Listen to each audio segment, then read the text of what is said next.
Oh my goodness. Must be a major update coming at you.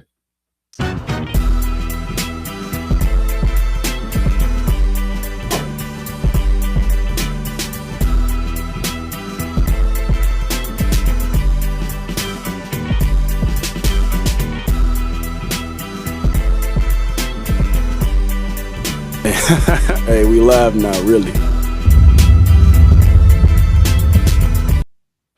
All right. Yeah, we live now. Are we really? All right. It's not too much talking because we got to get into this press conference. Nolan Wells' family is having a press conference, and I just wanted to bring y'all the exclusive update of what's going on at the press conference. So without further ado, I'm going to stop talking. I'm going to be quiet. We're going to go ahead and play this press conference, and we're going to go ahead and, get to the root of what's going on. You understand me? Uh-oh. Uh-oh. Hold on. Give me 2 seconds, y'all. How y'all doing, though? How my beautiful people doing out there? Life good? You doing well? My bad, y'all.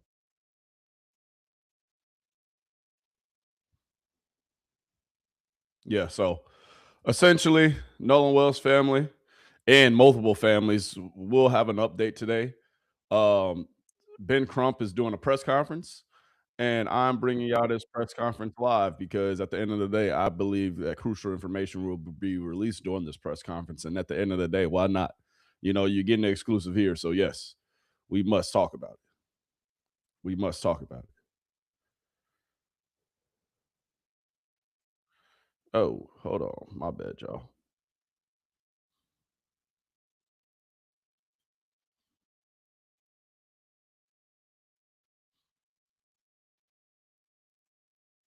Someone who is giving voice. I know the audio is kind of messed up. I'm gonna try to find a better video for y'all, but here it is. Ben Crump. Ben Crump with updates on the family and what's going on. I had to get y'all this exclusive. Thank you to I believe this is important. President and CEO of the National Urban League, Mark Moriel. Please give a great round of applause for him not taking it free to invite the families to be here at this great convention. We are so grateful to him and the others in the civil rights community How my beautiful people for standing up like they have stood up in the past. This everybody. Yeah, and just like we got justice for George Floyd, just like we got justice for Breonna Taylor, just like we got justice for Ahmaud Arbery, we're going to get justice for Nolan Wells. We're going to get justice for Daniel Erving. And we're going to get justice for Taylor Smith. And the large part is because you all are not afraid to speak truth to power.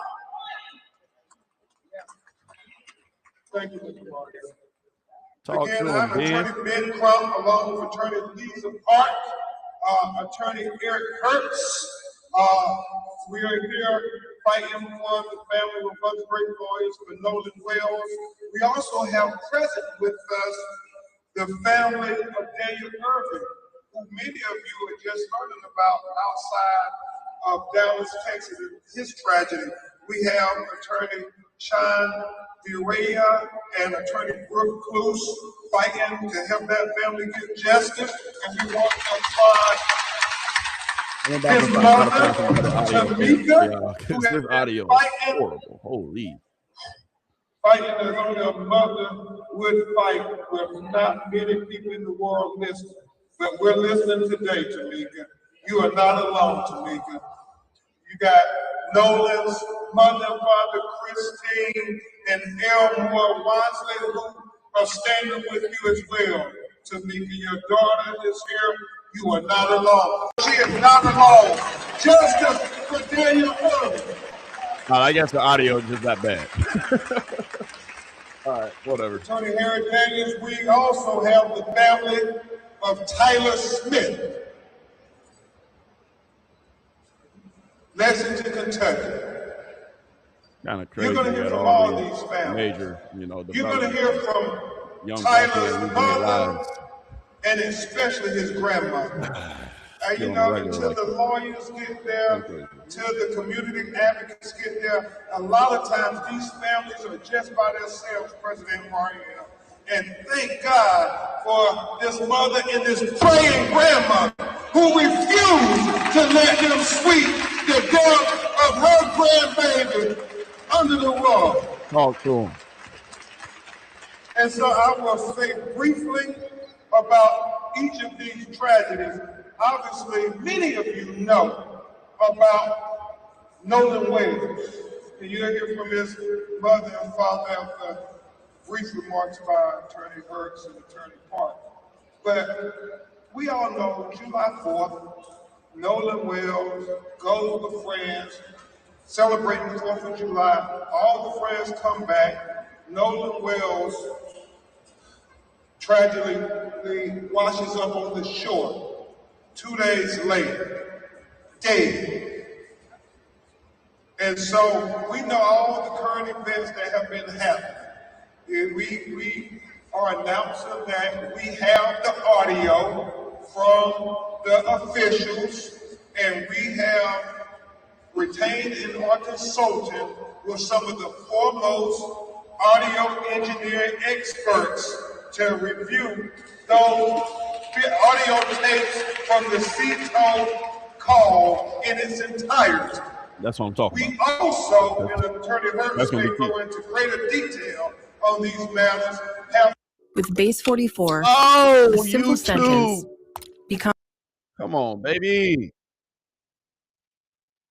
My bad, y'all. body was found in the same location where they say they left him at. And so we want to know, how is that possible with the oceanic tides? We want the expert. I mean, you got low tides and high tides. It's not adding up, so we are going to dot every I and cross every T until we find out what happened to Nolan Wells. Amen. Can I get an amen? Attorney Hertz will also go into a little more detail at Attorney Park about how we're trying to coordinate with Dr. Roger Mitchell, who conducted the independent autopsy of Nolan Wells, to be able to inspect his throat that was missing with his body when he was flown to do the autopsy with Dr. Mitchell. Also, we are hopeful that they will discuss with Dr. Mitchell the photographs and observations made at the time when Nolan was first discovered, because Dr. Mitchell did not get an opportunity until July 10th to be able to examine his body. And at that time, we know the airways and the lungs had already been dissected and so forth, so we can't tell if there was the presence of water or not. That would suggest whether he drowned or not. And remember what Dr. Roger Mitchell said in his autopsy. President Mario, he talked about the fact that to say he drowned does not draw the conclusions of what happened to Nolan Wells. He said it is equally important to know at what condition was Nolan Wells' body when he went into the water. Was he conscious or was he unconscious?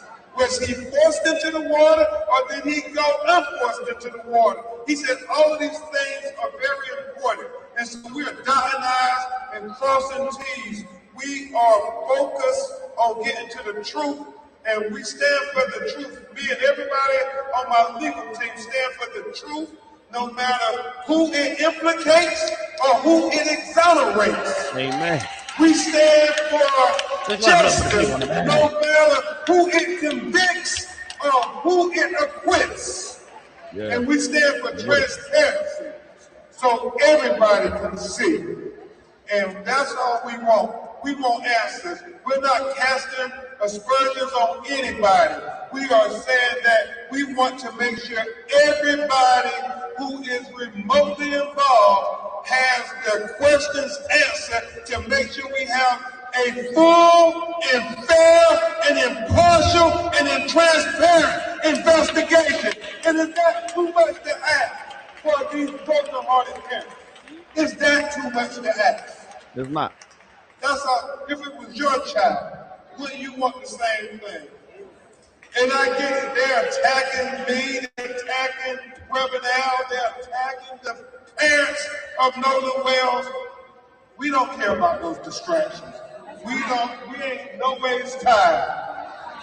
That's facts. We are completely focused, completely laser focused on getting to the truth, the whole truth, and nothing but the truth. So help us, God.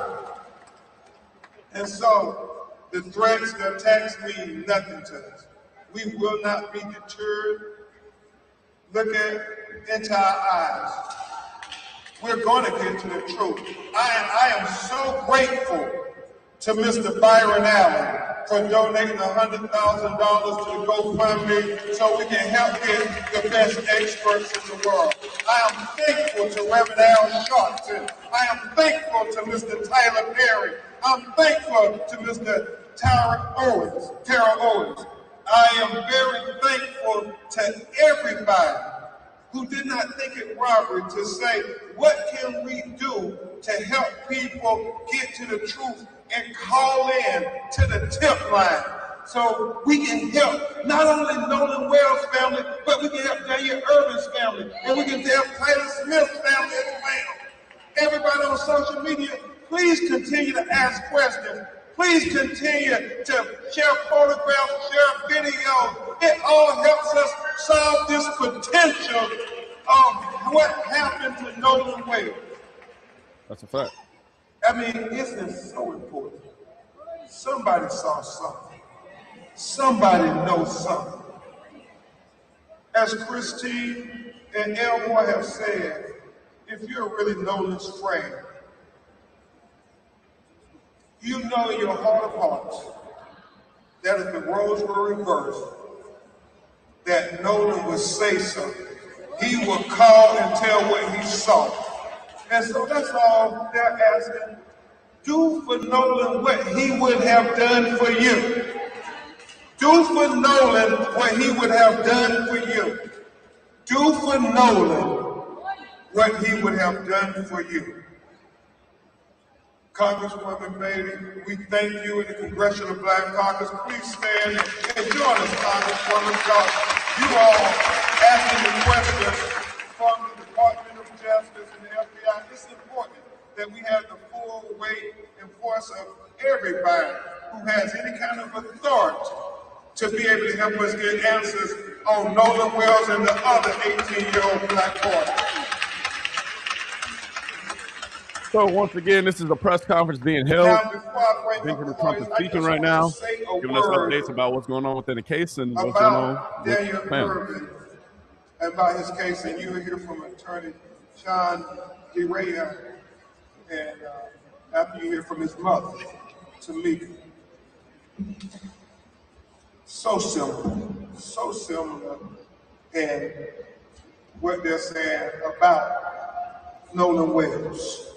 And that is her 18-year-old son, President Maria, Congresswoman Beatty.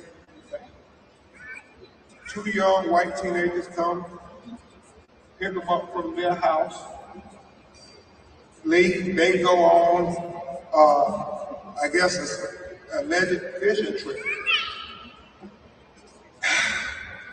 Her son, I guess they are saying, accidentally drowns. But his two friends then throw away his clothes, right, Sean? Throw away his cell phone, go and delete all the text messages between Daniel Erving and them, and then say nothing.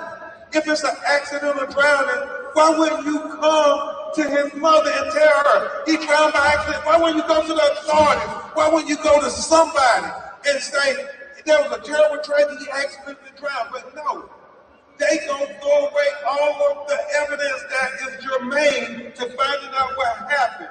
And it's only after his mother raised all kind of hell, and for 4 days they are searching for what happened.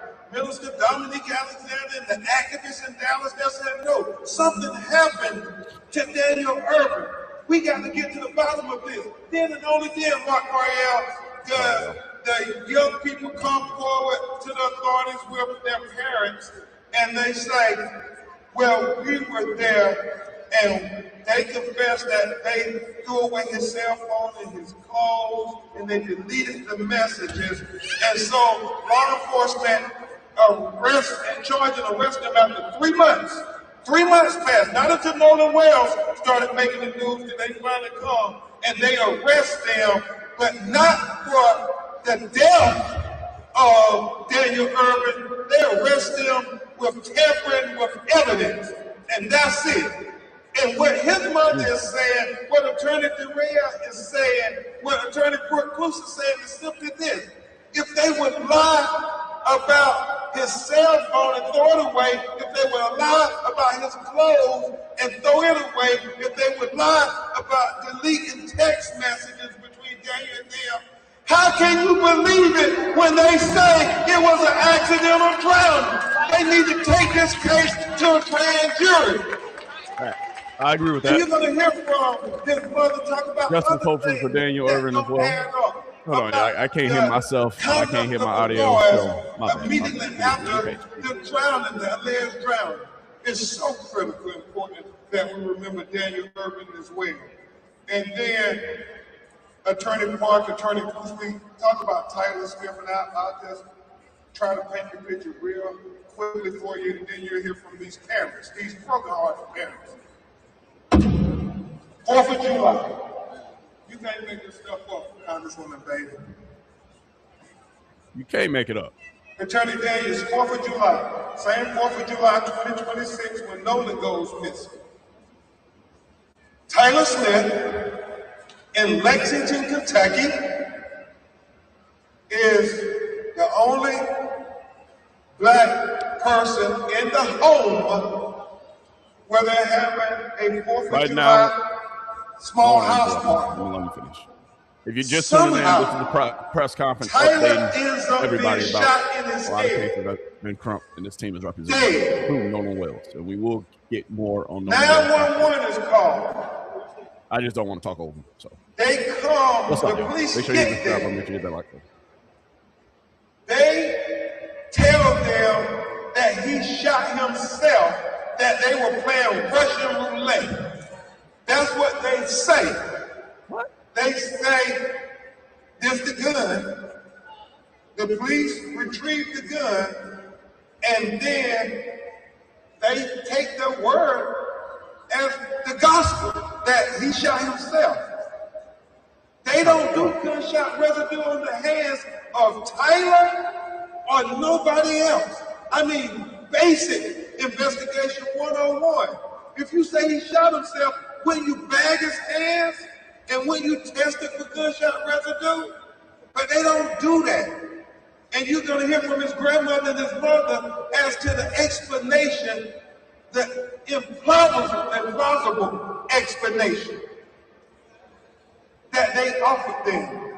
And the fact that the gun, President Mariel, that they claimed he used it. Oh, come on, YouTube. I might have to really pay for YouTube Premium. My bad, y'all. My bad. They are taking their word for it. And it's 7 days later, right, Miss Lacey? 7 days later, after they did say 2 hours in the house, they have to identify everybody who was in the home. And then they have to track down, well, if this is not the gun that caused the death of Tyler Smith, well, where's the gun at? So they have to go investigate, and they go surround one of the young men's houses, Steve Barrett, and they surround the house. He doesn't come and volunteer after knowing that they're trying to find out and get evidence about what happened to Tyler Smith and come forward voluntarily. They have to go to his house and surround it, and then he comes out and finally he volunteers that this is the gun. Think about that, Captain Tree. Just think about that for a second. You would think, after all of that, he is surely going to be arrested and charged with killing or being in a way responsible for the death of this 18-year-old young black man. But no, he is only charged with tampering with evidence, correct, Ms. Neeson? Nothing more. And nobody in all three of the questionable deaths of these 18-year-old young black kids, nobody has been held accountable in any way. And so that's why we're here saying that we are not deterred. We're not going to let you sweep it under the rug. We're going to get to the answers of what happened to Nolan Wells, what happened to Daniel Erving, and what happened to Tyler Smith. 3 18-year-old black boys in a 3-month period around 4th of July, 2026, who all were unalived in very similar ways as Nolan Wells. And I'm very thankful to his parents for using the attention that they were given and blessed with to also give attention to these other 18-year-old black boys. Can we clap it up? Can we clap it up for the Nolan Wells family? Thank you so much, boy. At this time, Attorney Eric Hertz and then Attorney Lisa Park will some updates, and then you'll hear from Nolan. So once they hit the updates on Nolan Wells case, I do want to learn more about the Daniel Erving case, and I do want to learn more also about the Tyler, what was his name? Tyler Smith case. We have been working with the district attorney. We've gotten a letter back yesterday, and she's willing to listen to some of the evidence we have, although we're having to still discuss.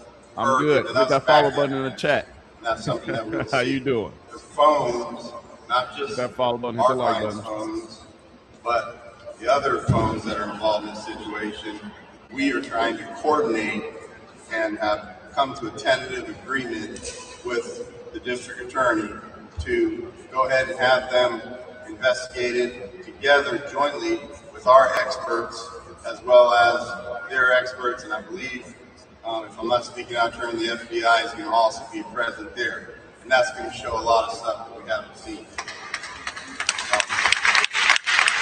I'm going to keep it short, but as I always say, I'd like to say one more time, society is judged by how the most powerful treat the most vulnerable, and justice will prevail. Thank you. Thank you very much, Attorney Eric Hertz.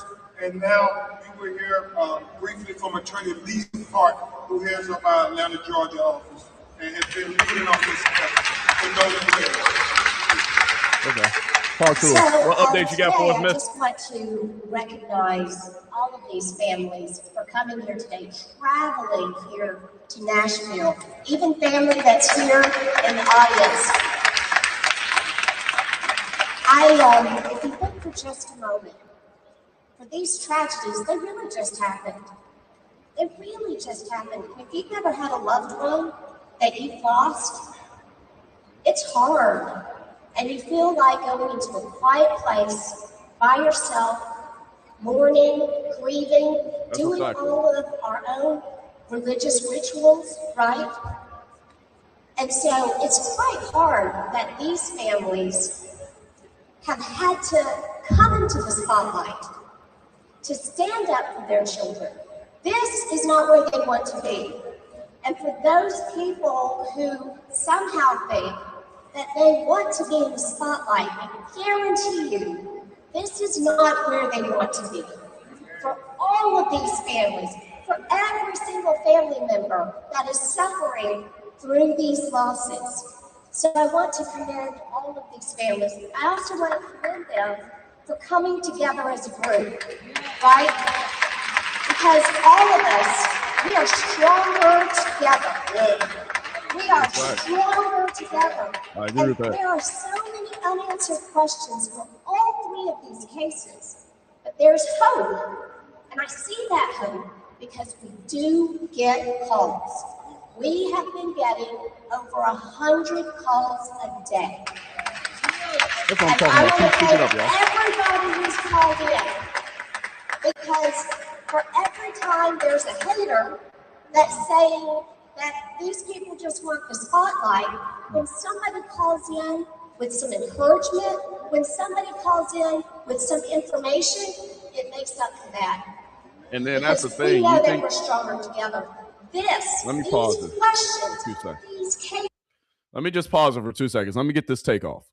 Do y'all think a family, after they just lost someone who they probably was hoping and expecting, someone who was probably their son, their daughter, their brother, whoever, after they just lost someone who they were probably hoping will probably bury them before they bury them?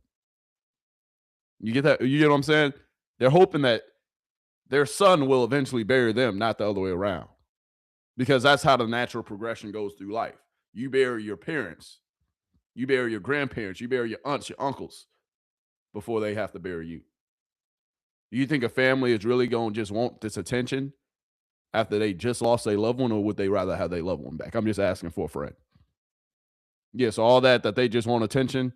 No, bro, that's victim blaming. They don't want attention. They want justice, and they just want answers. Because if it was your family member, or if it was your brother, your sister, or if it was your son or daughter, you want answers too. Cases can be solved, and we can do it together. Yes, so sir. I want to thank everybody for calling. Well, I ain't gonna cover right? the conference no more. But I also, I last thing, I want to encourage those who have not called yet, and you know that you have some information. One, I know that it's scary. I know that you may be scared. But if there's a time in your life to do the right thing, this is it. Right. And you just have to be brave. And go ahead and please call us. These people, we need you. We need you. Right. Thank you. Thank you, Attorney Clark.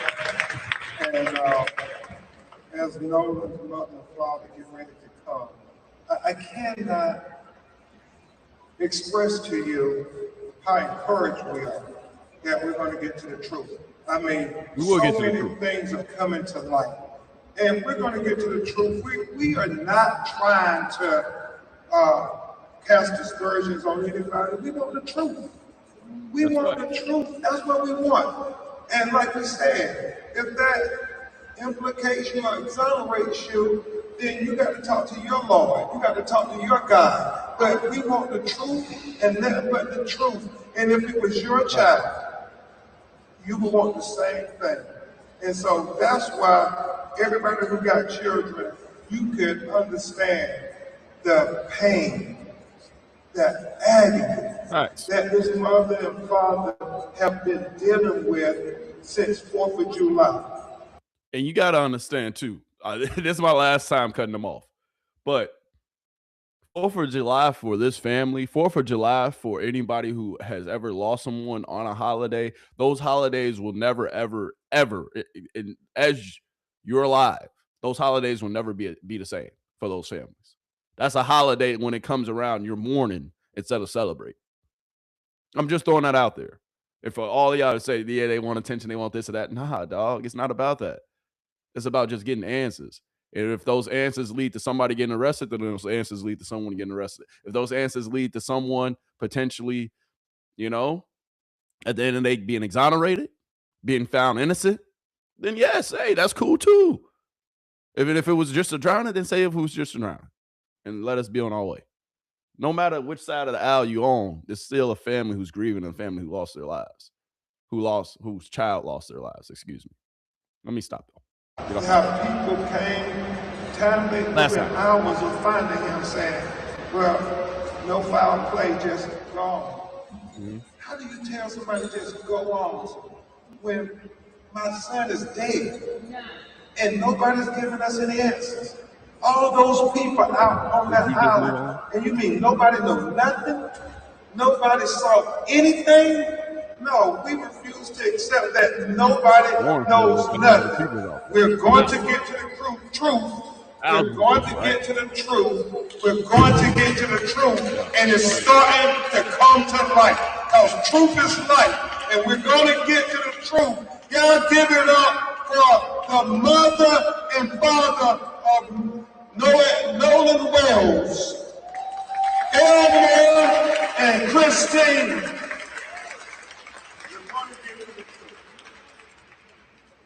Thank you all. I know that being father. here You can still today. look. He It has got been the look on his face, man. He's still grieving 27 hard, days bro. He don't want to be there right now, but he know he got to since be there for his we son. have been able to talk to our son, to hug him, to tell him we love him. You can This tell he's has still heartbroken, bro. been the most difficult Because that was probably his favorite son too. You time know, we have ever parents say had. they don't got favorites, but they got favorites. You can look in his I face. want to tell bro. you who You don't Nolan want to be there. was. Nolan was Stuff a ain't easy, God-fearing, dog.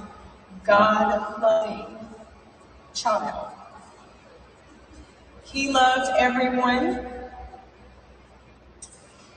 He was the person who would just make you feel comfortable just being in his space. He was never one to exclude. He always wanted everyone to be happy, to feel good, to have purpose. He would lift anyone up. It didn't even matter if he didn't know you. If you took that moment to just tell him a little bit about yourself, what you wanted to do in your life, right then and there, Nolan would be your biggest cheerleader. Today we are begging, because I'm not too proud to beg.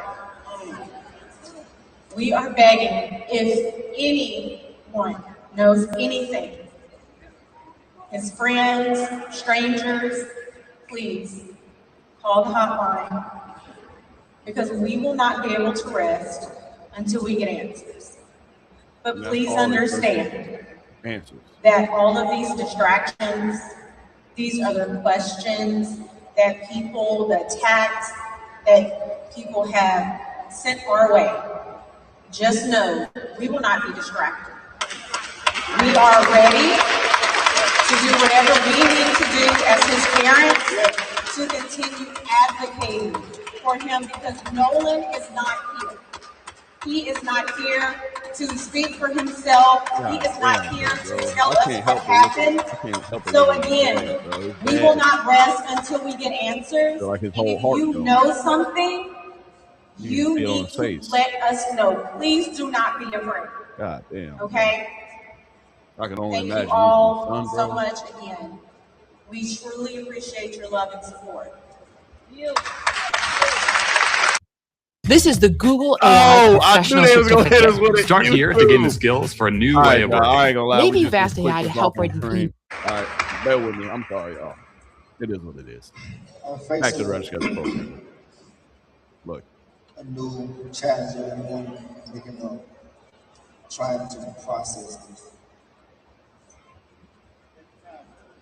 It's the biggest challenge I've ever had.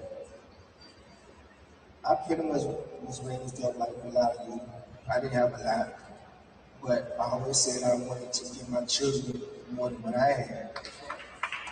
And I think, dog, you can hear the grieving in his voice. Dog, he don't want to be there.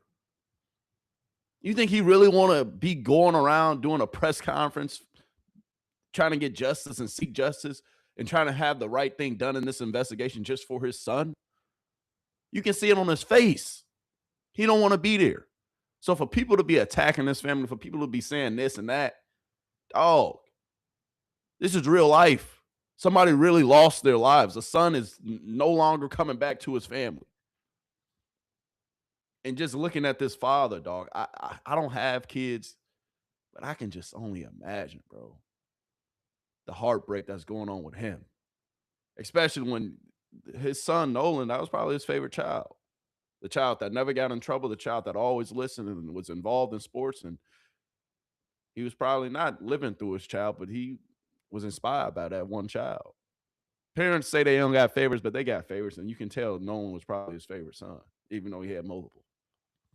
Parents, you ain't lying. You ain't fooling nobody.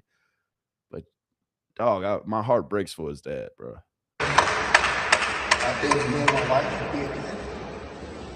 We raised Nolan to love everyone, be kind to everyone, because it was just the right thing to do.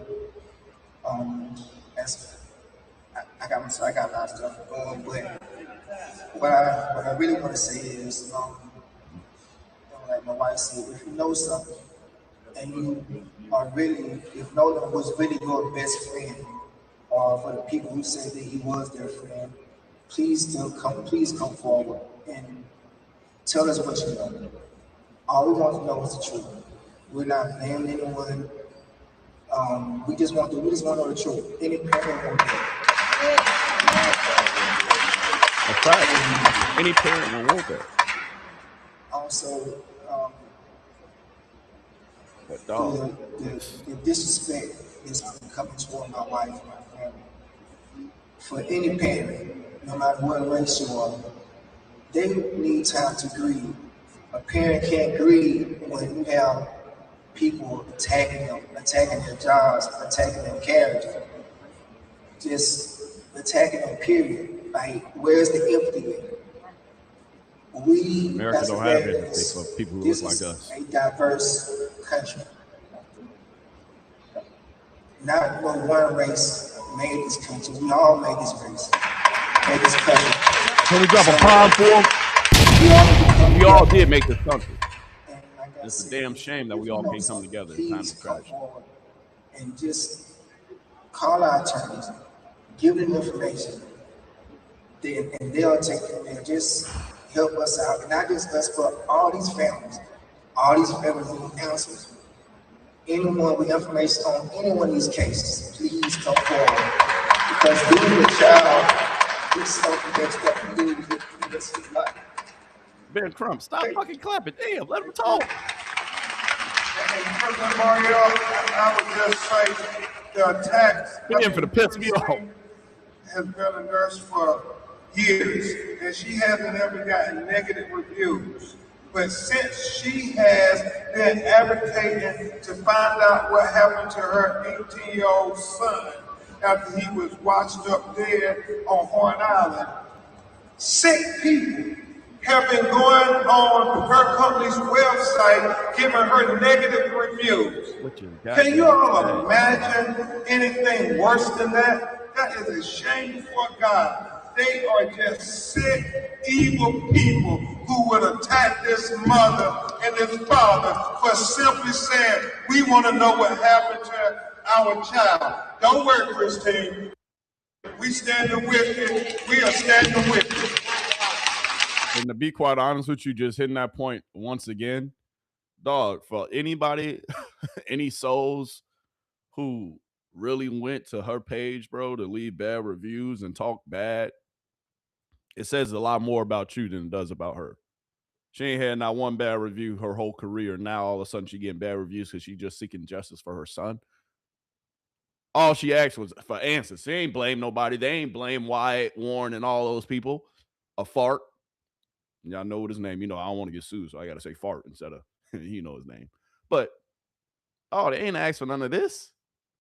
Y'all leaving bad reviews on their page? Dog, that's sad, dog. That people will even want to do that. They ain't blaming nobody. Nobody's even been arrested. So what the hell you mad at them for? Shit's crazy, bro. Welcome to America. Yeah, and next we're going to have the mother of Daniel Erving come and talk about her child and tell you what happened in her words, and then you hear brief remarks from attorney Sean DeRay.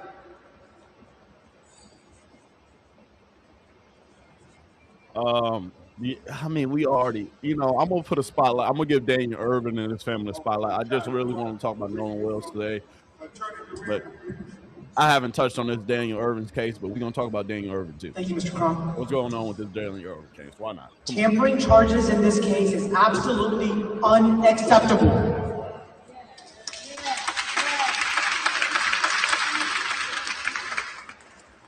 Tampering in itself means that someone intentionally hid, destroyed, or altered evidence. If the district attorney's office has that evidence, take that evidence, put it together, and present it to a new grand jury.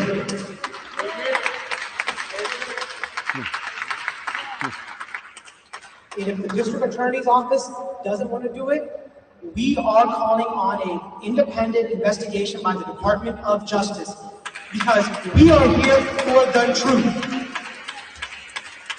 And one last point I want to add, Mr. Crumb said, Daniel Erving, when these boys said that he drowned, he was a high school swimmer. He was on the swim team. He was a healthy, young 18-year-old male. So that story that he drowned accidentally, it doesn't add up. It does not add up, and we want the truth. So with the Daniel Erving story, if you haven't heard about it, if you've been living under a rock, Daniel Erving, he was supposedly taken out on a boat with two of his friends, and they were going on a fishing trip. His two friends returned, but he didn't. And when the two friends returned, they said that they didn't know what happened to him. They didn't know where he was. Then a few days later, they came forward and just said, we destroyed his phone, we threw away his clothes, and we just left him in the river to drown, but we saw him drown. What? How he drowned? He on a swim team. You gotta make it make sense, baby. Yeah, even people who swim professionally, anybody can drown. But y'all threw away his phone, threw away his clothes, and then y'all came forward and y'all only get charged with tampering? How can we believe anything else you say when you first said you ain't know what happened to him? So that's what's going on with this Daniel Erving case, just to give y'all a little update. Kind of crazy, ain't it? He drowned? Justice for Daniel Erving too, baby. Police and law enforcement are supposed to be protecting and serving. But my question today is, who are they protecting and which communities are they serving? What we want to know is why crimes against Black and brown people receive less justice and less coverage. And I'm going to give you some data to back it up, and I'm going to read it because I don't want to make any mistakes here. Over a 10-year period, statistics show that 53% of Black killings go uncharged, no charges. And so that means over half of those related killings are never prosecuted. And when you think about arrest rates, 63% of white victims receive justice versus or compared to 47% of Black victims. So when people think we have two systems of justice in this country, the data kind of backs that up. And now we'll hear from Tamika. Doesn't it? Doesn't it? So now we're learning about Daniel Erving. We was going to just talk about Nolan Wells today, but Daniel Erving deserves some spotlight too, because ain't no way you go voting with two of your friends and then you ain't come back and then they say, we don't know what happened. And then 2 days later they say, this is my daughter, Azaria Erving. Yeah, we threw away his phone. Yeah, we threw away his clothes. Eldest sister. Huh? So this case even what a lot of you guys don't know, to give you like some context, my son told me that he was going to go outside and hang with some friends, okay? And I was under the understanding that he would be in the neighborhood. So I didn't know where my son was. I thought that he was just visiting friends in the neighborhood. Mm-hmm. Right, you say you're going outside, you're going on kicking around. Around 8 o'clock or so, I started to text Mike, call Mike, and Mike was an honorable child. He wanted to serve and protect, be in the military. He loved people. He always had a joke to tell. He was very comical. So I called the police the following day at 12:30 in the morning, and I said, hey, my son ID is here, and his money is here, his social security is here, and I don't know where he's at, and this is not like him, so I'm reporting him missing under suspicious circumstances.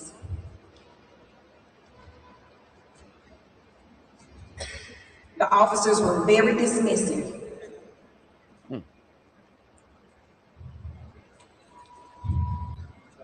You can tell she's trying to not get angry, not get too upset. Take your time. Take your time. The officers were very dismissive. So I didn't get any information about where my son was. I canvassed the neighborhood. I knocked on doors. I asked neighbors for video footage. I had to do the footwork, the research, the investigating. I had to do it. And so to the mothers, to anyone out there who have a loved one, do not wait for the police. Come on, God. You can do this. Damn it. You can be the first millennial in history. My bad. Excuse my French, guys. Okay, so fast forward, I reported my son missing. My son was to graduate in May. He was unable to graduate because the two boys murdered my son.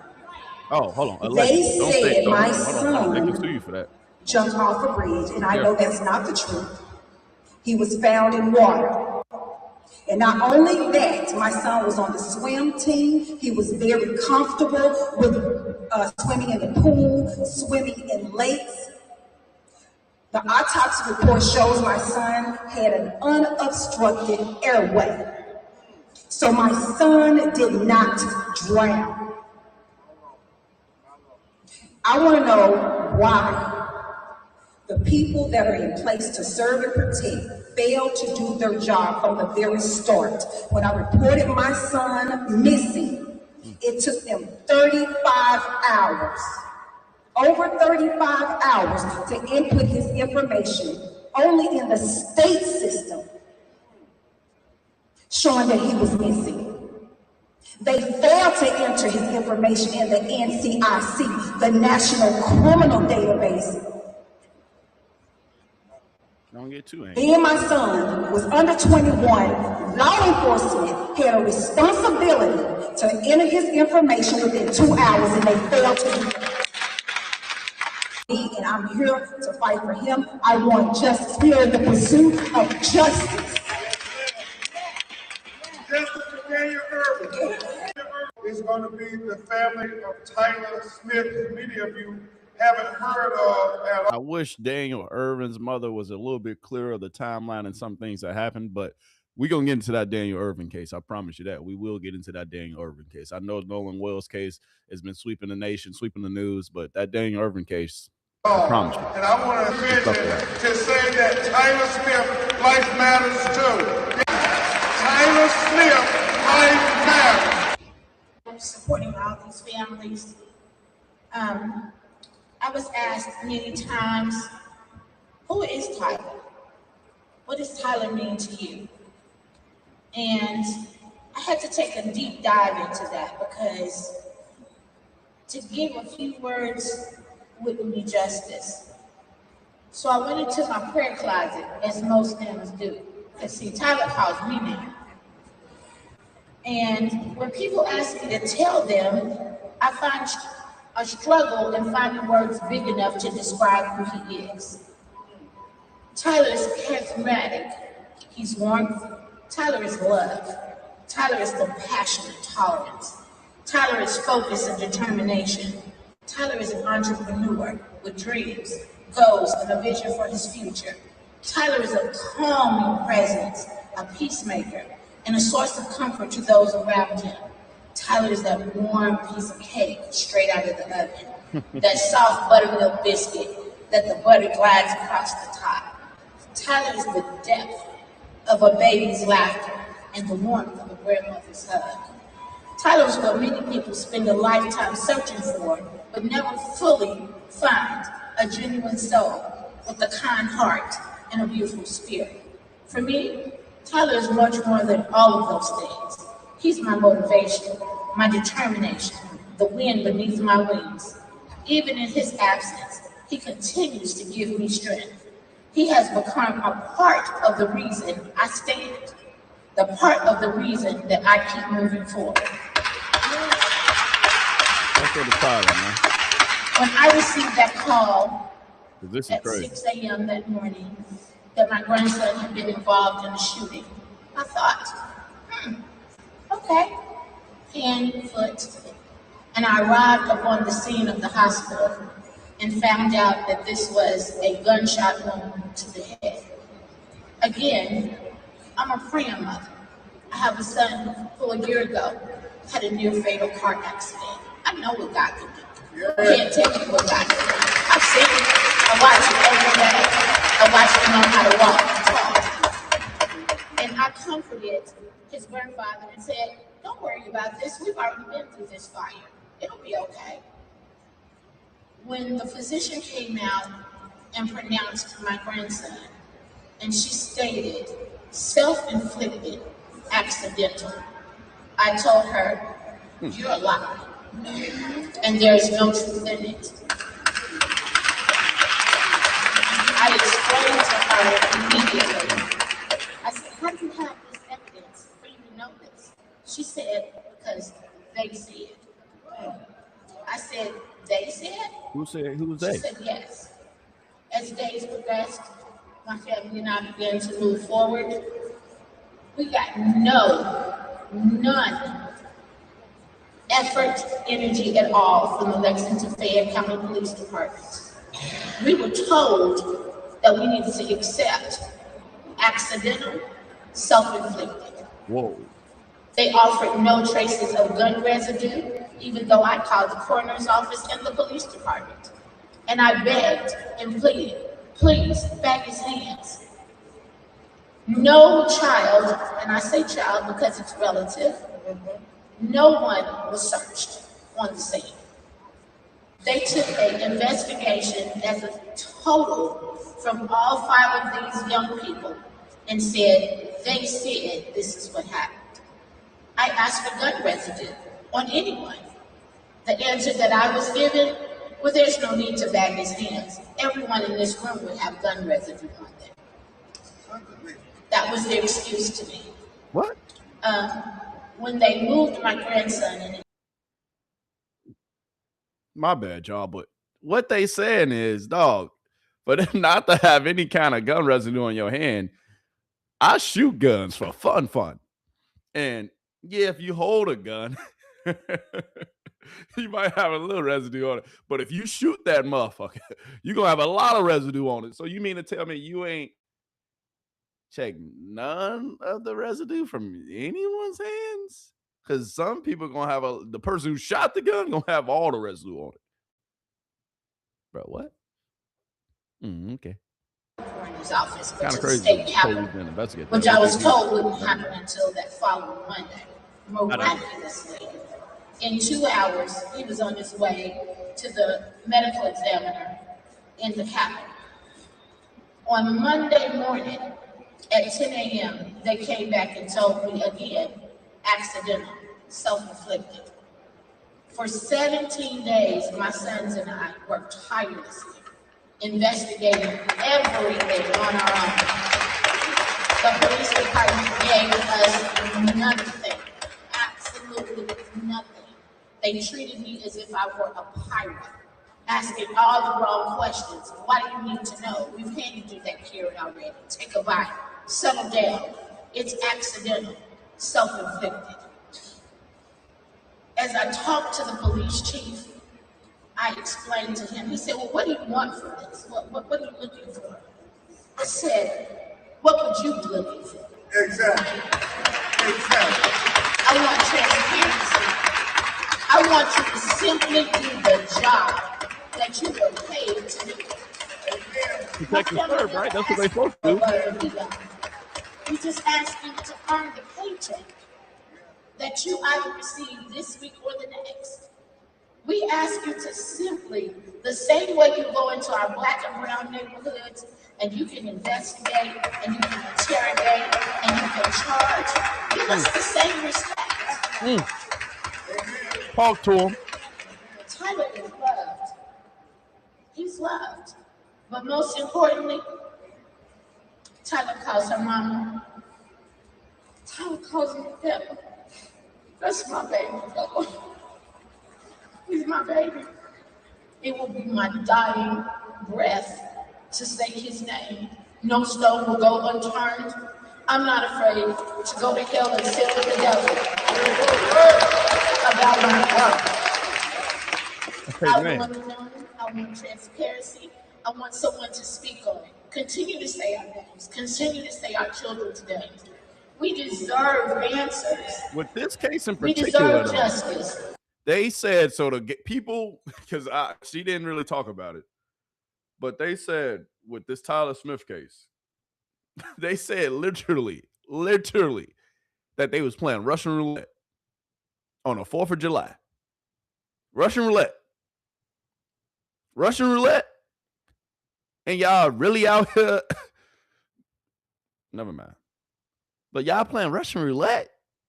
Is this for play? Is this real life? They was playing Russian roulette and only the black person dies in the room? Oh, okay. We deserve transparency. That's all we're asking for. And I thank you all so much for the time and the space that you have given every one of us. Justice for Tyler Smith. Justice for Tyler Smith. Oh, well, he played Russian roulette. He was the one who died. We're playing Russian roulette. We're going to get to the truth on Tyler. I promise you, we're going to get to the truth of what happened to Tyler Smith. At this time, President Mario, we're going to ask that the Congresswoman just say a brief word and take questions. Yes, Evans, CBC, thank you all very much. Let me simply say the two most powerful words we can say. To you as families, to the Urban League family, to you, President CEO, and my good friend, to you, Attorney. Not kind of crazy. This is crazy. Thank you. But let me just say, the Congressional Black Caucus, we aren't just coming today. We communicated with Attorney Crump, with President Martin Muriel, and we stand with you. And I'll end with your words, Mark. We're going to let justice roll down like a stream and righteousness like mighty waters. We are the Congressional Black Caucus. We stand for you, for justice, transparency, and righteousness. Thank you and God bless you. You know, with all this Nolan Wells stuff and all this information and everything that's going on, I still want y'all to remember this one thing. What are Epstein files at? I'm just saying. All right, let's get back to the rest of the program. Don't forget about Epstein files, though, because we got some pedophiles in office. and with this war going on, with this Nolan Wells case, they getting exactly what they want. Oh, they forgot about the Epstein files. No, we didn't. Just saying. Remember that. My bad. I digress. My bad. I'll bring it up old stuff. Members of the media, if anyone in the working media has a question for Attorney Crump, then please identify yourself, speak real loudly. Go ahead.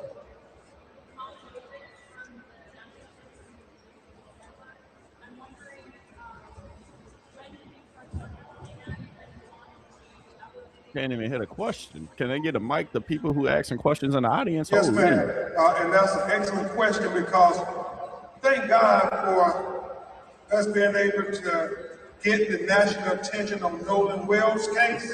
And that doesn't happen just by coincidence. It's a lot of the civil rights community, a lot of the activists, Reverend Al, people like Byron Allen, Tyler Perry, everybody on social media coming to say, no, this ain't adding up. We got to find out what happened to Nolan Wells. And then we get contacted by our good friend, Attorney Sean. Tools from Harbor Freight are doing hard work in real garages across America. Like at Nico's. Get off that with me. And Attorney Brooklyn start working with them. And then we get a call to the call center, President Marielle. And I simply can't believe what happened to Tyler Smith. It shocks my conscience. And so Kareem Ali and Cliff Jones, my investigators, they start to investigate. And we're saying, this can't be true. They really didn't do a gunshot test on the hands. That's basic. And so it hits me that all of them are 18-year-old black kids that died in very questionable circumstances, when Nolan was the only black kid on the boat.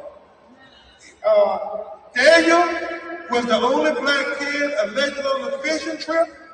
And Tyler was the only black kid at the 4th of July celebration party, house party. And all of them are 18 years old. Look at the dates. That's eerie. When you look at the dates, February 8th, Tyler Smith is born.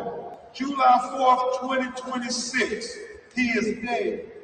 Can I see the other? Oh, this is Daniel Erving. I mean, he's born November 21st, 2007. He is dead on April 17, 2026. President Nolan Wells, born August 19, 2007. He is dead in July of 2026. The day is yet to be determined.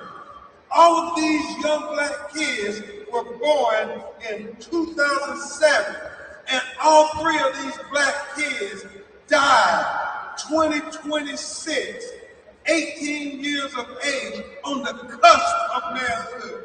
And I said, no, we got to show that this is not a coincidence that all these young 18-year-old black men are ending up dead and nobody's being held accountable. No, we got to bring the law. We got to bring the law. We must. Nah, that's a fact. Because the alarm needs to be rung. That's not a coincidence. It's not a coincidence. I mean, it's not a coincidence that they died, but it's also not a coincidence that their deaths aren't being investigated the proper way. And this is not going to be a president that's going to be continuing to move forward. We're not going to continue to hold that president. That when black people die, it was a suicide. It was nah. Do the improper investigation and give us a proper answer. Members who were planning to come to Nashville asked me late last week if we would be commenting on, dealing with, shedding any light on the Nolan Wells case. I invited Ben Crump to come to Nashville to brief us on the Wells case. In the course of that conversation, he shared with me, by the way, there are 2 other similar cases. I said, 2 other similar cases? I said, Ben, can you bring all of the families to Nashville? Because the thousands of urban leaders who are here are interested in, have a solidarity with, want to hear directly, not through filters, about the circumstances of these cases. And that is what the National Erving Conference is all about. It is about dealing with the pressing, cutting-edge issues that face the nation and face Black America. So we are here because this is what we do. Yes. Whether it's Trayvon Martin back in the early teens, Michael Brown, George Floyd, Sandra Bland, Breonna Taylor, Tamir Rice, we deal with these issues because our constituency wants to hear directly. And I know that he does not engage in chasing false cases. That he also, when he takes a case, that he's going to elevate the word and the personality and the pain of the families. All too often, when Black families are victims of violence and victims of unfair justice system, they suffer in silence. They can't find lawyers with the courage and the ability. They suffer in silence.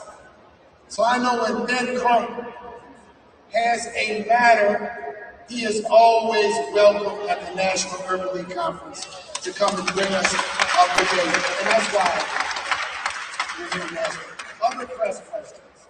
Any others? Yes, ma'am. Identify yourself, please. New York Post.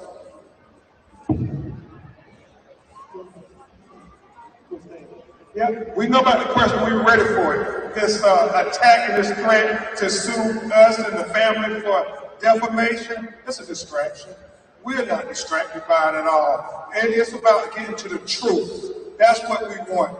And that's what we're focused on. We haven't done anything other than ask questions to get to the truth. Okay. Another one.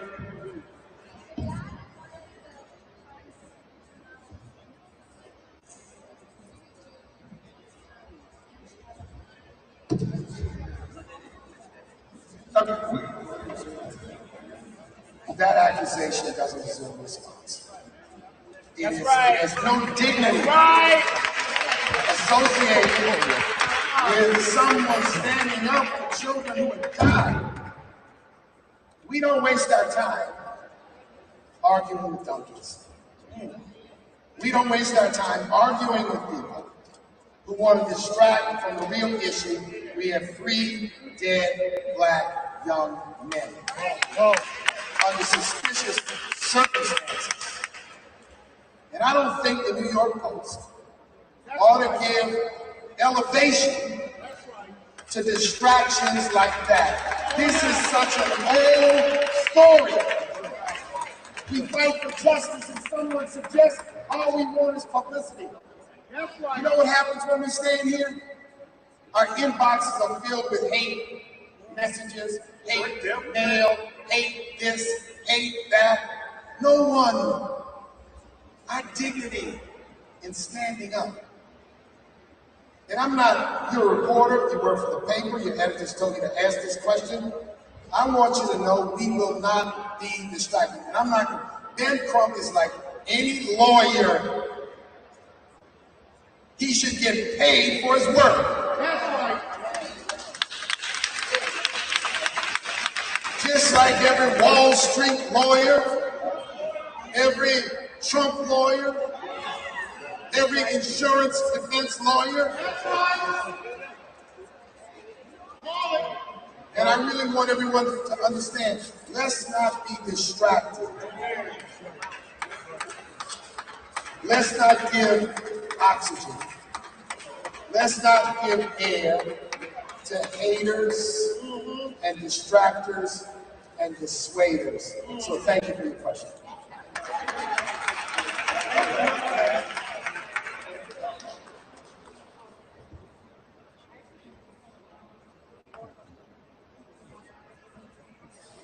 Come on, I can't hit. Can they give the microphone to somebody who asking these questions? I can't hear the questions. I can't. I got a whole bunch of videos that we're gonna get into after this, so y'all just be patient. All right. Got videos literally queued up. So as soon as this press conference is over, we're gonna really get to the nitty-gritty of all I will not ever surrender the fact that I am American. However, we celebrate Juneteenth. I don't necessarily celebrate July 4th, but I note it as an important day. And I'm not going to fall into the trap that some want to. I fly the American flag in front of my house. But on the other side of my porch, I fly the Juneteenth flag. And we are not going to let anyone diminish our birthright, our constitutional right, our birthright to be treated fairly and justly in this country. It is very difficult and challenging in these times, but we are not going to be tricked. We're not going to be dissuaded. We're not going to be distracted. I am an American. I am an African American. I am a Black American. And I'm proud to be one. But I think we need to clearly understand that African Americans, Black people, and civil rights leaders have always been the conscience of this country. Amen. Have always been loyal to the nation, even in the most challenging times. And I'm not going to suggest it's easy for us, but what we're not going to allow is for people to marginalize us, treat us like second-class citizens, or suggest that somehow, let me tell you what a true patriot is. A true patriot stands up for justice. A true patriot stands up for the families and the victims of violence. A true patriot holds the justice system accountable, doesn't make excuses for an unjust justice system. So we gotta understand that we're not gonna get tricked and cornered into people suggesting because we stand up for justice, we're something other than a true and full patriot in this country.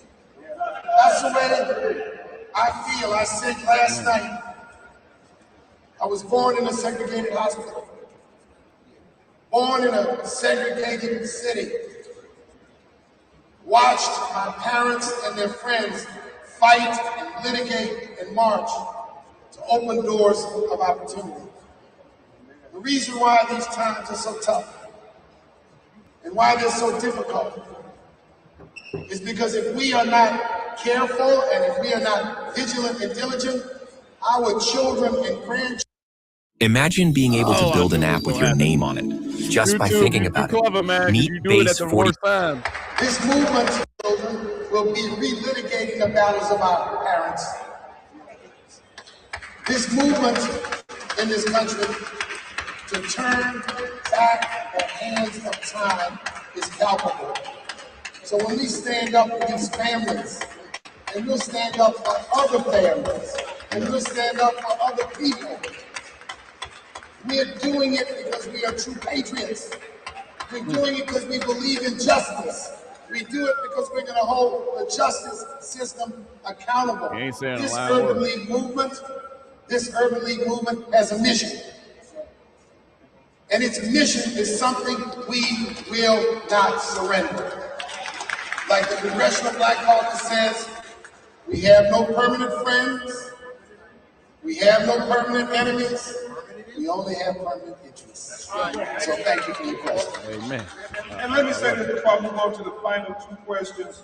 You know, we as African Americans, as the people were saying, we have this duality. I mean, on one hand, we know that when the founders wrote the Constitution, they never expected that the rights would apply to us.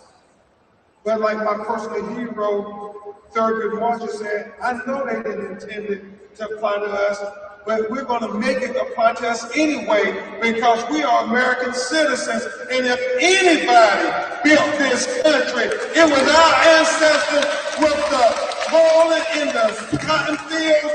I mean, doing the things that made this very young country become such a prosperous country at such an early age in its infancy. I mean, when you think about what slavery did to elevate America, that were our ancestors. So, yes, I'm going to celebrate the 4th of July essence every year because my ancestors built this joint. And then I'm really going to celebrate on the Juneteenth because I know that is what we do to acknowledge our ancestors. Just like Jewish Americans celebrate the 4th of July in their important dates, just like Italian Americans celebrate the 4th of July in their important dates, just like Spanish Americans celebrate the 4th of July in important dates to them. Black people, we celebrate the 4th of July because we built America. And he did tell that one lie. And I want the TV then that's going to be it. Go ahead. Didn't tell not one lie.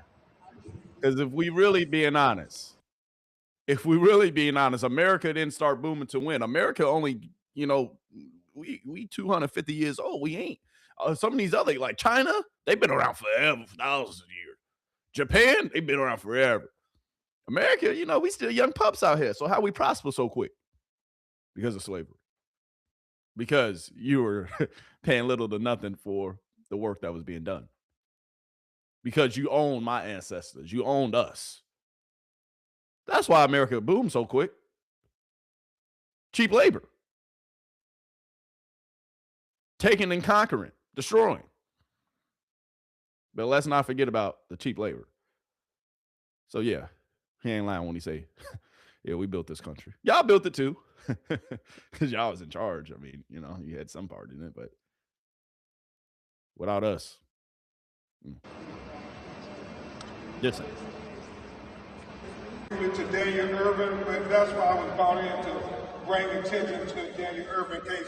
Sean and his team and their mother been fighting and not making progress. We're going to get answers, Sean. We have not had any progress with the Dallas County District Attorney's Office. We are planning, Mr. Crump and I, to meet with the District Attorney if he will meet us, and we want to talk about this case, we're going to talk about this evidence, and we want to move this forward, and we want murder charges. Is that right, Mr. Crump? You know, one of the things that Sean and Tamika said, Ryan, she said that there was a witness after the trial that said Tamika, the young man was limping when he came back. And that was part of the investigation. And she's saying, well, why didn't y'all explore that? Like, why are you limping? You're saying my son jumped off the bridge. Well, that's going to cause you to limp. Yes, that is true. And there was a witness that provided video footage via flash drive to the detectives. And they failed to enter that information in the probable cause affidavit.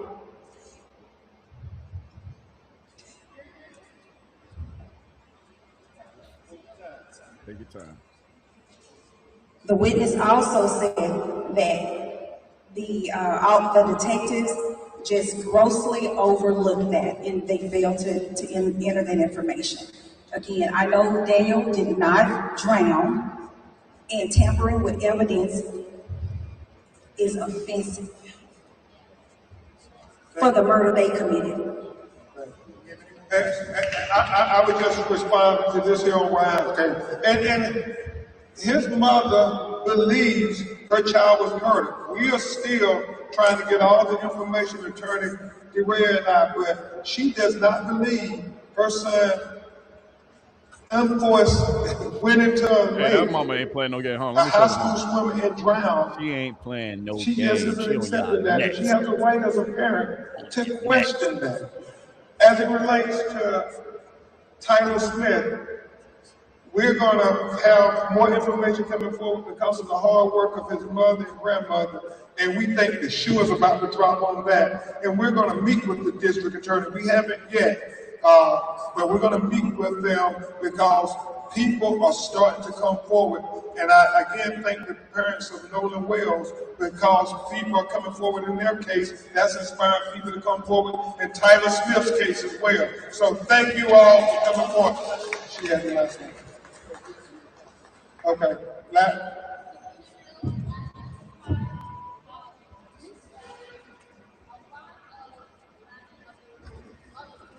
I can't. Next time during a press conference, can we please give microphones to the people asking the question so we can provide a little bit more context for what's being asked? I appreciate the answers. My I need message a little would bit more be context. that we have to have tough conversations. This is something our community already knows. We have to make sure that, and I know my husband and I, we have had countless conversations with all of our children about the importance of understanding when you are moving in different spaces with people that do not look like you. And it's unfortunate that we have to have these conversations, but they are needed in order to hopefully keep our children safe. So I would say to all the mothers out there, especially my Black mothers, we just have to keep pushing forward. We have to do things to protect our children.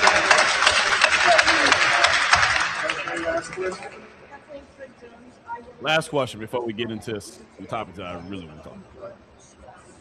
I'm trying to be patient, but this press conference is going a little long. All right, since we can't even hit a question, let's just go to the answer.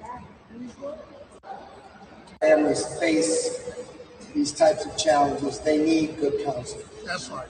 They should not wallow and try to handle it themselves. They shouldn't just go to community leaders and politicians, although that's important. They need good counsel. They need good civil rights counsel. They need people like Ben Crump or Lee Merritt, and there are many, many others around the nation who do this kind of important work. And I just encourage families that face cases of injustice, cases where they want answers, to work to get good counsel. We at Urban League, our affiliates, we get calls all the time. And what we try to do is guide them in the right direction. We try to help them identify counsel or people, and that is really, really important in the case. I want to confront the question you asked about race. Something in this country, whenever a black person is the victim of an act of injustice, why is it when we seek justice, we get this smear campaign? That's right. Of playing race card. I have seen this movie for many, many, many years. All right, man, let me talk. We are going to call it out because we are not going to be dissuaded, distracted, and intimidated for standing up for members of our community. Let the charges come. I say it's like they're blowing bubbles.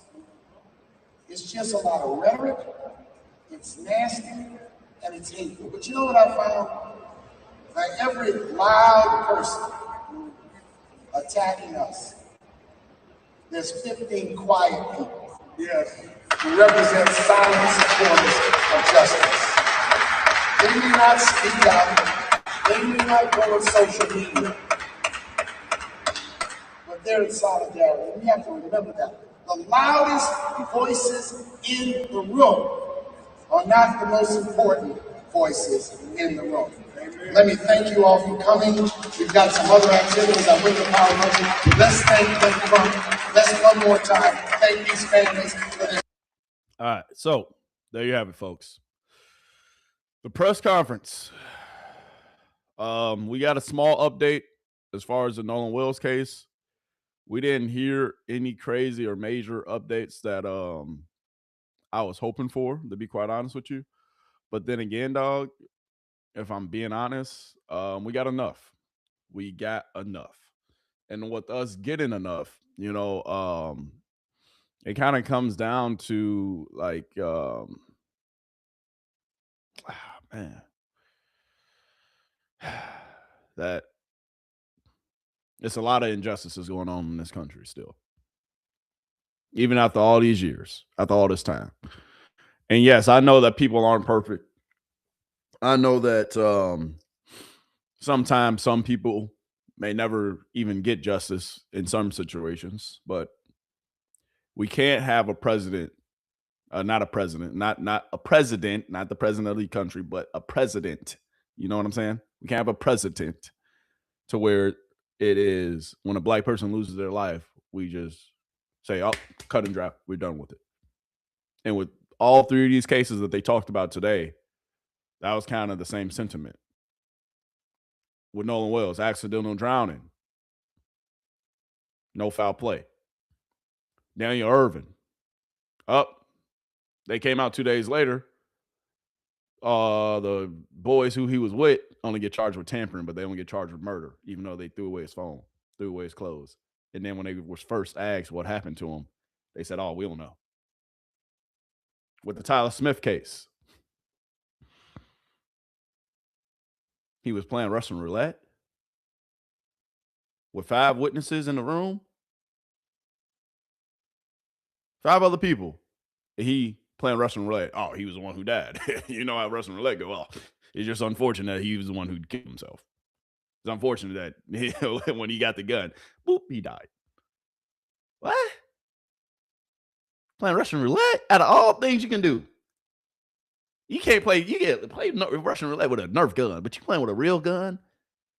And then the only black person in the room, he ends up being the one who dies. And I'm not trying to make this about race, but I'm just saying the obvious. All these cases deserve the proper investigations. All these cases deserve to be properly looked at. All these cases deserve the attention that every other case deserves. But we're not going to have the president, not the president, but we're not going to set the precedent that when black people die, people of color die, it's just cut and dry, clean. We know what happened. We'll need to investigate. No, we ain't doing that. We ain't doing that at all. So now, after the press conference, I want to show y'all Don Lemon and what his minion had to say. Daniel, that's other Daniel, though. I'm just messing with you, my guy. Takeaway in terms of a Nolan Wells update, it was just they're going to now coordinate the phones together to look at the geolocation data and just any of the information, because our understanding is that press conference was to draw more attention to Daniel. Nolan's mother has said that his phone didn't have any pictures. The Snapchat was deleted. There was. So really what he's trying to say is what we really got out of that press conference with the Nolan Wells press conference today. It would just really, in all honesty, bring in more awareness to the Daniel Erving case and bringing more awareness to the Tyler Smith case. That's really what it was. For Nolan Wells, we didn't get too many updates today, but I got some videos that we're going to talk about and that I'm going to show y'all because we do updates. There's nothing on.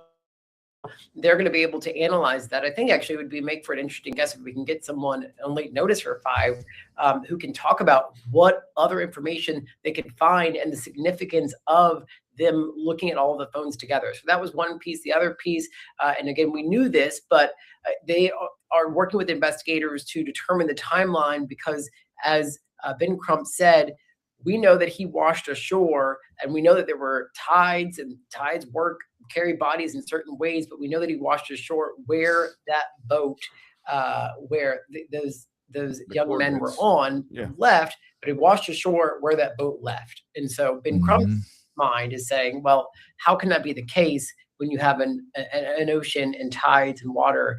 And so that was the other big takeaway. And my last takeaway is just the humanity of this all. I mean, we have to stop and reflect and remember that when you're talking about any of these cases, I mean, 3 weeks ago, or in the case of Daniel Erving, April, not that long ago, and these families not only being strong enough there to stand on that stage today and call for justice for their loved one, but also immediately, Don, did you notice that all of them, the police, the investigators, said case closed? I mean, we talked about this with every single case. Nolan, case closed. He drowned, nothing. Daniel Erving, case closed. He drowned. Tyler Lewis, he self-inflicted gunshot wound, case closed. See? And that was a real reason why they had that press conference today.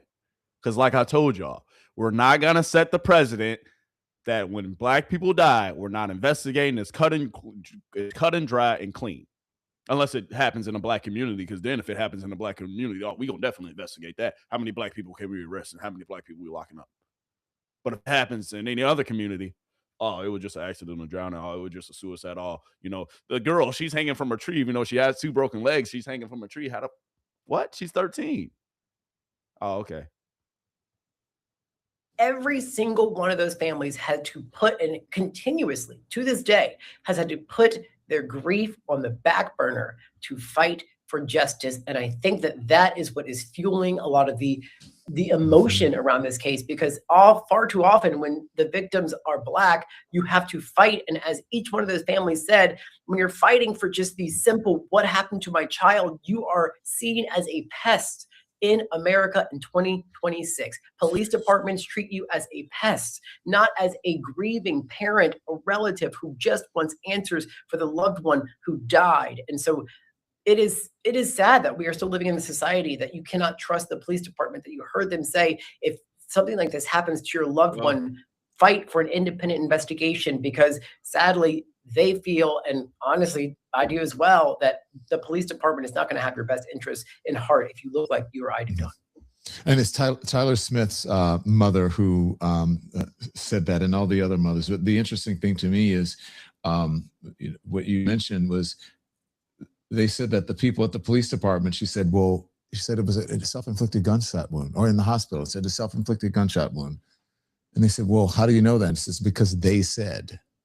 And she said, they said, you're a liar. They said, that's not the evidence. And still, they went and they did it. They did another investigation. They still said it was a self-inflicted gunshot wound without doing any type of test for trace evidence of bullets or gunshot fragments or any of that, gunshot residue. And so, yeah, you're right about that. Also, As it relates to the phone, they said there was going to be a joint coordination. The district attorney was involved. The FBI will be present as well. And then the last thing that attorney said, which I thought was true when you talked about the humanity of it, he said that that's another that society is. That's another update too. So the FBI with the sheriff's department and with Nolan Wells private investigators, they all will be present when they go to search Nolan's phone. So the transparency, at least on Nolan's family side, is very, very, very present because they've been transparent. Yeah, we want all y'all to, because when we uncover what's on that phone, that's going to narrow down this timeline. Judged by how most people, the most powerful people, treat the most vulnerable. And that resonated across this case. If you look at what's happening with this administration, how they treat the most vulnerable, how they treat immigrants in this country, how they treat poor people in this country, how they treat people who don't have agency in this country, how they talk about transgender people and members of the LGBTQ and minorities in this country. It's really, that was one of the most poignant statements. I thought society is judged by how the most powerful treat the most vulnerable. The parents said that if you were Nolan's friend, if you're merely Nolan's friend, and if the roles were reversed, she said, what would you, Roland would say something. Roland, well, she didn't say that. One of the attorneys said Roland would say something. So they expect him to, that you should say something as well. The mom said it's been 27 days since we've been able to talk to our son, to hug him, to tell them that we love him. This has been the most difficult time that we have ever had. And I want to tell you who Nolan was, she said. He was God-fearing. He was a good, loving child. He loved everyone. He was the person who would just make you feel comfortable in his space. He never excluded anyone. He wanted people to feel good. He lifted everybody up. He was your biggest cheerleader. And so she said, all they want is just information, and all of the attacks are distractions. Now let's talk about, when they said the New York Post, we knew what was coming. I don't know what the exact question was because there wasn't a microphone, but let me just tell you, okay, if y'all don't know Louisiana, the New York Post. If you don't know Mark Morial, that was mild for him when he said, we don't answer to donkeys. Now, I know he wanted to say asses or something a bit more specific to that. He knew where he was. That has holes on the end of it. And so that's exactly what he was saying. But in Louisiana, what we will say is, basically what he was saying to that reporter is, bless your heart. And then he went on to read her in a very intelligent way, which was the right thing to do. Do you want publicity? I would have said, hell yes, I want publicity. Because that's how things get done. That's how we get attention, is through the publicity. What do you think the media is? The media will put this on, and in a sense, that is publicizing. That's what it is. That's why it's called a publication, is because it's publicity. And so, yes, because we don't want people to forget what is happening here. We don't want people to forget our loved ones. We don't want these investigations to go by the wayside. And unless you apply pressure, as we have heard, Daniel, from this press conference, then as you said, you get treated as a nuisance. You're a nudge. Stop bothering me. You're a pest. I never once heard when the media covered Nancy Guthrie day after day in January when she first went missing. Oh, they just want publicity. Or when you think about the murders that happened in Idaho of those, I believe, 4 or 5 young white children, or they were in college, who died. And we heard all of the publicity that happened around those cases because we just wanted answers. Everybody wanted answers. And now there is a gentleman who is behind bars, who is charged with the murders of those people in Idaho. We still don't have answers with Nancy Guthrie. There's a lot of questions around that case. But why were those cases treated differently than these 3 cases? When these 3 families just... Yeah, because you didn't get a smear campaign saying all the girls were in the dorm drinking. The girls were in the dorm. They were snorting cocaine. The girls were in the dorm and they were having sex and doing all this crazy stuff. You ain't had none of that when those cases went on. Right? You ain't had none of that. No smear campaigns. No, they had this and that in their system. No victim blaming. But, of course, when it's the other way around and we're just looking for answers, ain't nobody getting blamed. Ain't nobody even been charged yet. But y'all shouldn't even be searching for answers. You should just accept that he drowned or that it was a suicide. What? Okay. Say they want the same level of treatment. They just want answers. Yeah. Well, you know why. Well, I do. You already know why. Yeah, we all know. Thank you, Daniel. And that was, I mean, look, as far as we did get some new information, but very minimal, I believe, information on that. But still, what we got out of it, I thought was good and pertinent, and it definitely warranted us coming on to discuss it. We're going to continue to discuss it today. Don't forget to join us today live. All right, but that's all I wanted to show y'all as far as that. Another video coming for you, coming right at you. All right, this is coming from someone who was quiet at first, but now she's deciding to speak out and speak up. And I just wanted to show y'all this because what she says is true, and what she says is correct, and what she said is right. About Nolan Wells yesterday, not because I want followers or because I want people to think I'm one of the good ones. I spoke up because it's the right thing to do. Because until white people see for themselves and speak up against the racist and unjust country we live in, nothing is going to change. The truth is, I didn't always see the world this way. It took years of listening, learning, and being willing to admit that as a white woman, I'm able to move through this country differently than those who are Black and brown. And I'm still learning. I still get things wrong, but I'd rather be willing to learn in public and stand as an ally than stay silent because I'm afraid of criticism. I don't expect everyone to agree with me, but I do hope we can agree that every family deserves compassion, every investigation deserves to follow the evidence, and every human life deserves equal dignity. I spoke up about Nolan Wells yesterday, not because I want followers or. And we appreciate you sticking up. We appreciate you speaking up. We do. We do. Because she's right. The only way that this is going to change is not about us continuing to spread news, say this, say that, say this, say that. But, dog, it comes down to all of us coming together and seeing the injustices and trying to come together to change them and do something about it. That's the only way we will see change in this country, is if we all come together as a collective, to try to make the change happen. Or we can keep on doing this.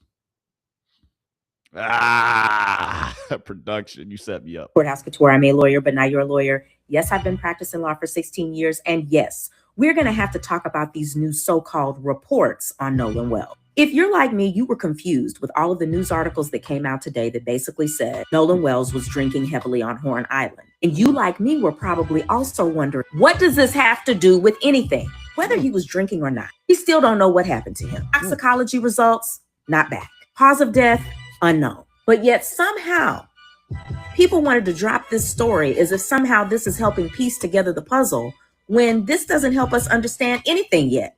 This TMZ article starts off with Nolan Wells was drinking heavily while partying with his friends on Mississippi's Horn Island. Again, what does this have to do with anything? It says it's citing preliminary information in a document, Mississippi's Department of Marine Resources. It then cites ABC News. So let's go look at ABC News. Go to this article, and this isn't really helping me either. Clearly says Wells' cause of death is not known. Here it just says witnesses told investigators that Nolan Wells had been drinking heavily. Again, what is the point of this? We still don't know what's happened to him. Don't know at all. It tells us that it came from an email that listed basic information for Wells, including physical description, as searchers looked for him. Okay, that's not helpful, but this is what's going to be really interesting. The article that somehow helped me piece all of this together was on, of all places, Fox News. I was shocked as well. This article makes it much more clear. It says that the document that everybody seems to be referencing, July 5th email, Mississippi Department of Marine Resources, was obtained by Fox News Digital. Last known location. And the email lists alcohol intake, heavy. It lists that as a direct quote. This article also says, but does not identify the source of that information. Mind you, TMZ, ABC News, random website, and even Fox News have went on and on and on about it. We still don't know what happened to Nolan Wells. We still don't have a clear timeline. And somehow we have went on about an alleged fact that he was drinking heavily, which doesn't tell us what happened to him. Every time you see a news story now, you are going to have to vet it. I'm going to talk about some tools that I'm using to help me get better with this, but you let me know your thoughts in the comments below. My name is Courtney of Courthouse Couture. I'm a lawyer, but now you're a lawyer. Yeah, so she is a lawyer. And she said the obvious. Y'all just running with the story saying he had alcohol in the system, he had this and that. Why, if he had alcohol in the system, all of them young boys on that island that day had alcohol in the system? So the real question is, why the does it matter? Because it doesn't. It doesn't matter that he had alcohol in his system. It doesn't matter. It doesn't. Because everyone on that island had alcohol in their system. And everyone on that island probably had heavy alcohol in that system, in their system. But, you know, it goes with the smear campaign. It goes with the victim blaming. He had alcohol in his system, so he should have died? Huh? That's really what we saying? Because that's what the headlines are saying. That's what y'all making it seem like. Because he had alcohol in the system, he deserved to pass away. He deserved to lose his life. That's how I'm looking at it. It's unfortunate and it's sad, man. But I want to show this video. All right? I want to show this video because, once again, Nolan's family, they have to push back at Tristan Shepard, or whatever the hell his name is, because he's continuing to say false information. Christine, I'll start with you. At this point, what is your biggest question about what's happening with this investigation? It is really the same question that started it all, which is what happened to Nolan. That is the only question that we want answered. We just want to know what happened to our son. I know I personally, through my social media, also attorney Ben and his team through their social media, that's been the big focus, you know, just trying to make sure that everyone understands that at the end of the day, we would want what any parent would want, which is answers to find out what happened. That kid Trace in the interview say that he was friends with Nolan and that you guys would know him. Do you know him? Do you recognize him? No, I don't.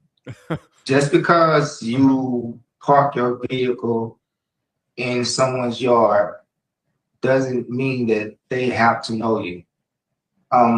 It's because maybe you parked it there because y'all was coming by, y'all was hanging with Nolan as a whole group, and maybe the whole group, you were the one who drove, and y'all left the car there, and you went to go hang out and live your best lives.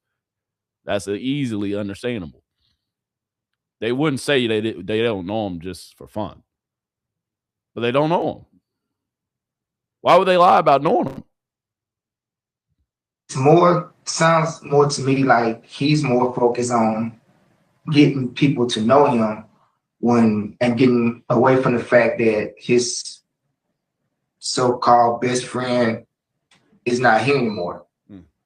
Everyone that they may have interviewed are at home.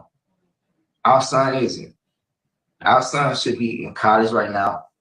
We should be receiving phone calls from him about how his day went, but we can't.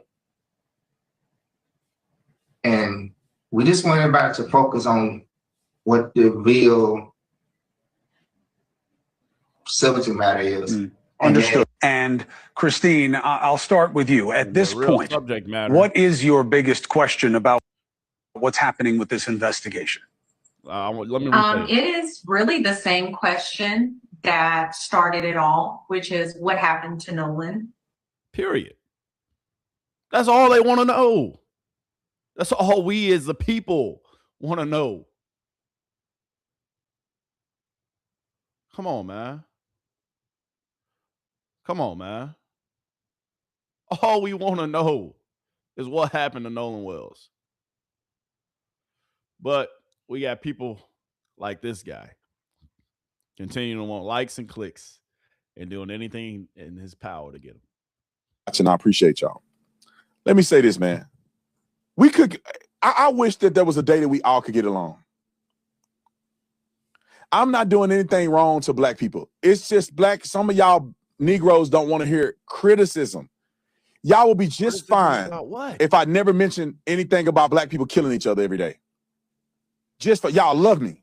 White people. While we're laying dead in the street. You kill the people that's in your vicinity, sir, or that's in your community if you have problems with them. It's a known fact and statistic. White people kill white people, Mexicans kill Mexicans, and black people kill black people. Come on now. You love me because I'm not pointing it out. Homeboy got 6 baby mamas, don't take care of none of his kids. And you mad at me for pointing it out, but you're not mad at him for not taking care of his kids. That's between him and him. You mad at me for telling that a brother need to stop pulling guns on police officers. You're not mad at the brother for doing that. You mad at me for talking about him doing it. Have y'all ever realized that? These Neanderthals are mad at me for pointing things out. They're not mad at the people who are doing the wrong. Nah, sir. No. They mad at me for being a cop. No. Patrolling my own community. Former cop. But they're not mad at these brothers killing each other every day. I ain't seen D.L. Hughley complain one time about, like, tell me this. Which one is worse? Brandon Tatum giving political commentary, and I call everybody out. Y'all sensitive Negroes get mad when they black. I talk trash about white people all the time. But for some reason, you Fabergé eggs of society can't handle criticism. What eclipse of that and so you mad and want to kill me because I'm just pointing out the obvious. We don't want to do that. We don't want to do that. We don't think But anybody should lose. I'll leave it at that. But if you're y'all for watching, I appreciate y'all. Let you know you're a coon. Let me. Because you're a coon. It's sad, dog. Because instead of us really getting to the root of what's going on, the root of the problems, the real factual information, and the real things that's going on involving Nolan Wells' case, you saying, oh, he took a polygraph, but he didn't take a polygraph. You saying, oh, this happened, but it didn't happen. Come on, man. Come on, man. Come on, man. And then yesterday, I covered this yesterday, but I didn't show Secret Service Sam, our other very intelligent brother out here doing his groundwork. I didn't show him talking about it, but let's go. Oh, and of course, production. Here, and oh my God, Officer Race Tatum is just off with these lies. He was on Nancy Grace. Yeah. She asked him if the boys took a polygraph test, which he claimed they all took this test. Check this out. Have the friends taken polygraphs? My understanding, all but I believe one took a polygraph, and from what was told to me, that they all passed. And all of the ones that took a polygraph took one without a lawyer. And they cooperated with law enforcement. So from my understanding, everybody took a polygraph test. Why do you say that's from what you understand? Did they tell you they took the poly and passed? Yes, ma'am. They told me that they did it. I wasn't there. So I'm saying from my understanding, they told me that all the boys except one, which is Warren, I believe, took a polygraph test. All of them did not have lawyers and did it and cooperated with police.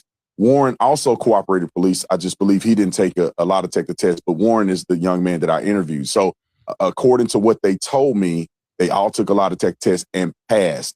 Yes, Squirrel told me they took a lie detector test. I wasn't there, but they told me they did. And Warren didn't take it because he was lying, but you know what I mean. And it's an equivalent of a lie detector test. It's not a traditional lie detector test, but it's the same theology of trying to get to if a person is lying. I don't know the name of it. But you just said it was a lie detector test. So, sir, did they take a lie detector test or not? You just said they did. But now you're saying, oh, it was a version of a lie detector. Which one is it? Equivalent of a lie detector test. It's a different methodology. I don't believe it was a polygraph test. I believe they took other stressors in order to analyze if the people were telling the truth or not. Did they take a polygraph would be no. Well, yeah, I think it could be semantics because they took a test to analyze whether or not they were being truthful in their statements, and that certified test, they passed it.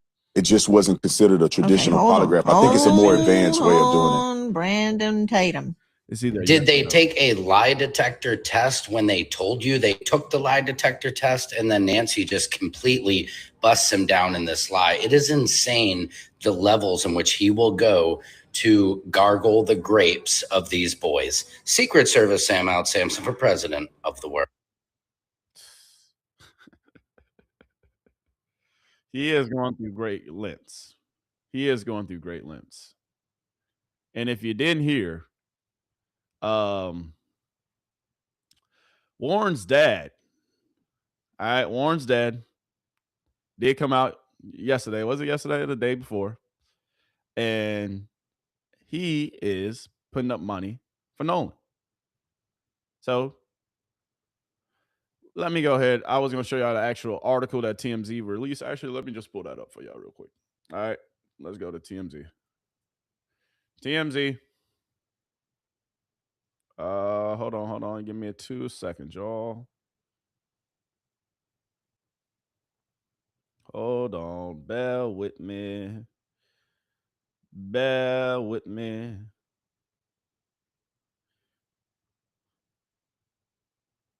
All right. Where is it? 2 hours later. Actually, yeah, let's just do this. I'm going to play the video first, and then I'll pull y'all the actual update. All right, let's get to it. Service Sam here for a Nolan Xavier Wells update. And Dr. Benjamin Hudson, Warren Hudson's father, is now offering $50,000 as a reward for any information that could lead to the arrest of the person who had any involvement with Nolan Wells. Now, what's interesting is that everybody's been pushing the accidental drowning narrative. So are they now admitting that foul play is possible? No, I don't want to know about all that, Secret Service, Sam. But here's the article. Nolan Wells' friend's dad offers $50,000 reward for more info. So, yes, Nolan Wells' friend, Warren, the one who did the interview, his dad is offering a $50,000 reward. Say, hey, Wyatt, hey, fart. Hey, y'all go ahead and make a call, man. Go ahead, you might as well throw somebody under the bus, man, because if you don't, not only one of y'all going down, everybody going down. So, protect yourself. Protect yourself. That's all I'm saying. That's it. That's all. That's it. That's all. My gal last night, I don't know if I showed this last night. Actually, I did show this last night. My bedroom lawyer, she's getting sued, but she ain't backing down. She ain't going for none of it. When I say none of it, none of it. But let's see what she had to say, because I believe, and then we're going to get into a few of her videos as well. So give me 2 seconds. Oh, Jesus. Hold on. Come on. There we go. Perfect. So Warren's dad's smart, right? The other one, instead of him he want to go spend that $50,000 on getting a lawyer to sue me. Man, that makes you look more guilty. That makes you look like you have more shit to hide, and it pisses everyone off. If you would have went with Warren Hudson, if you would have went with that move, you would have went from fucking culprit to quasi-hero. Now you're going to public enemy number one because everybody's behind me, the lawyers and the streets. So I got to look. Warren, 1 point. 1 point for them, bitch. Rack it up, right? And she's saying 1 point for them because Warren's dad, plot twist. Plot twist.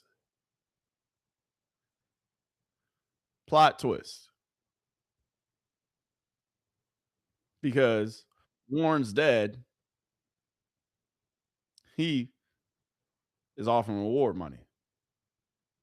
But Fart's family, aka I'll say his name, Bart, his family, they're suing people over defamation. Why are you just rushing to that?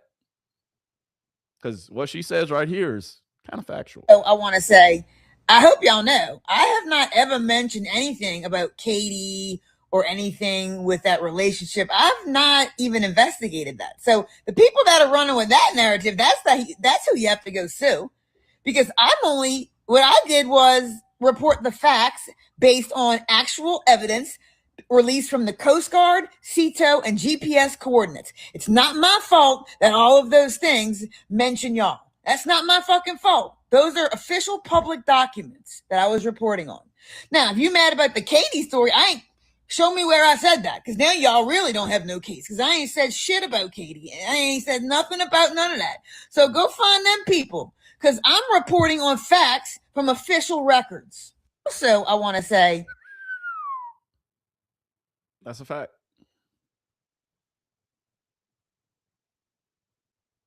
That's a fact. Because Bart, if we're being honest, yes, I'm going to say your name because you can try to sue me. I got a lawyer. I'm cool. I got a few of them, actually. You know, that comes with it. Never mind. So I'm not the one who lied and said I was in Wyoming for a year. All right?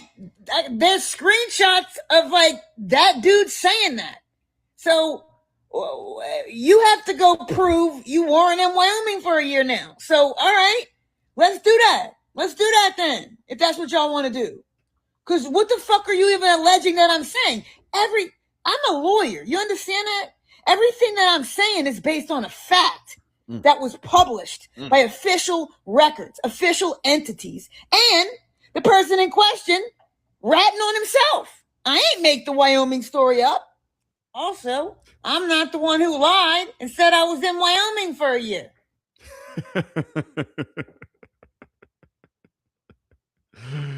I think our bedroom lawyer, I think she just might beat the case. I think that she might just be all right. But Bart, as for you, my friend, it ain't looking pretty. Because confirmed name missing on the person's report, on the Coast Guard report, that was you. Your name was listed, Bart. Name mentioned in a CETO audio. Potentially, that was you as well. They said, damn it, Bart. We heard it. GPS location matched with Fort Bayou. Yes, your house is in Fort Bayou, and the GPS coordinates of that Triton Boat 22, it went to your house, sir. At least that's what the GPS says. And then number 5, you said that you were in Wyoming, and you haven't been to Mississippi in over a year. But then your mom came out, she clarified that. Oh, no, he was talking that he hasn't. Yeah, all right. And then your pool does have a basketball goal. Yeah.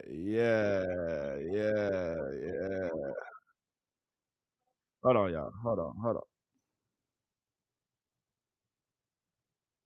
y'all. Hold on.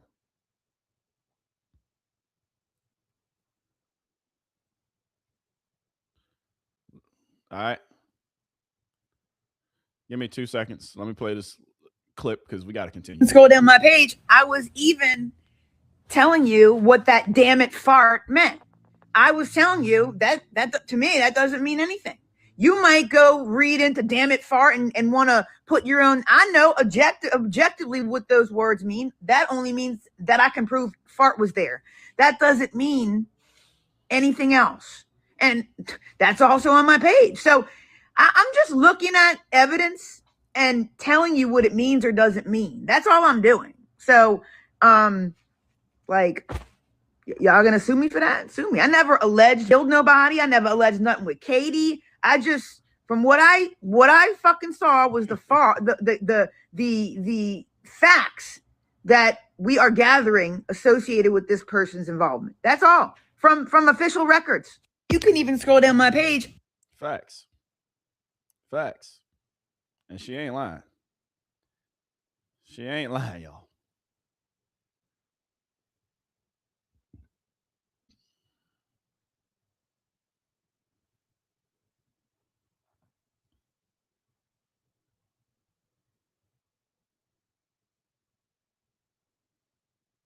Hell no. Hold on, y'all. Let me get to the next video because she's going off now on TMZ too, because TMZ, they own that with her. Because it looked like she could damn near sue TMZ. Yeah. It's never a dull moment, man. Let's get to this real quick. Last few topics before we get up out of here. Now, y'all could have at least used my pretty face in there. That's fucked up, dog. Y'all gonna plug my OnlyFans, but then not fucking use my face? That's fucked up, dog. Hey, look. Look at put the face up in there, baby. Don't forget the face, baby.